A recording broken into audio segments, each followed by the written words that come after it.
Хора,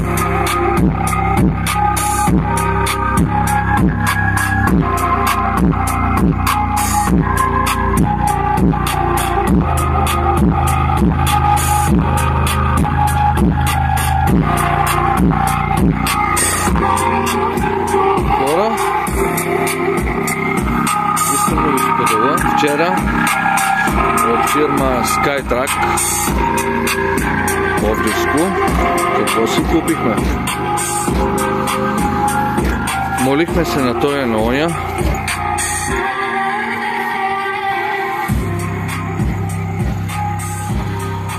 И никой не пожела да ни свърши работа. И накрая си купихме тази картофосъдачка чиста нова от фирма SkyTrack Пловдивско. Още не сме я стоварили. Тежи над 200 кг, с която ще си посадим картофите тази година най-накрая.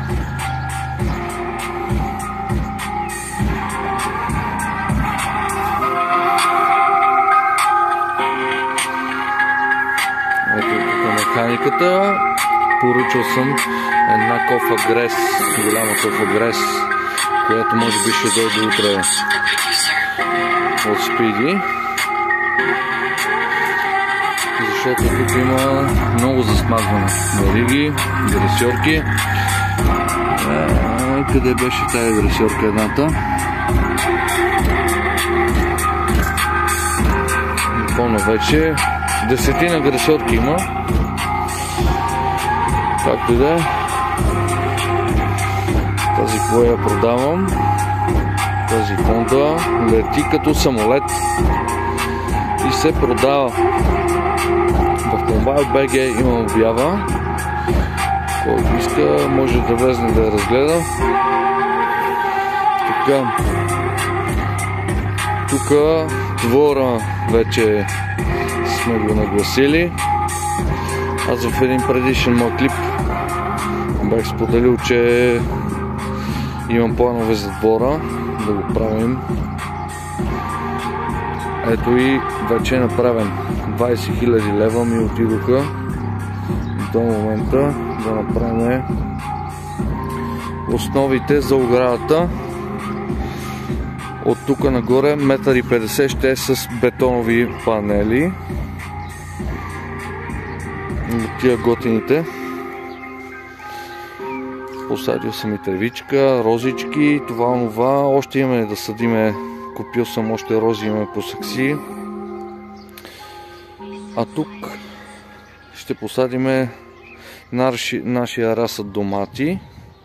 Има около 60 корена поне.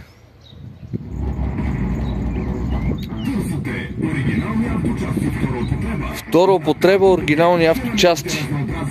Carco.bg. Аз въобще не мога да повярвам. Втора употреба оригинални авточасти. Ужас. Как ги тествахте, как ги проверихте? Направо ми е толкова досадно, както и да. Сега, 2 баки с вода съм си напълнил тук. Да си имам да си поливам доматките.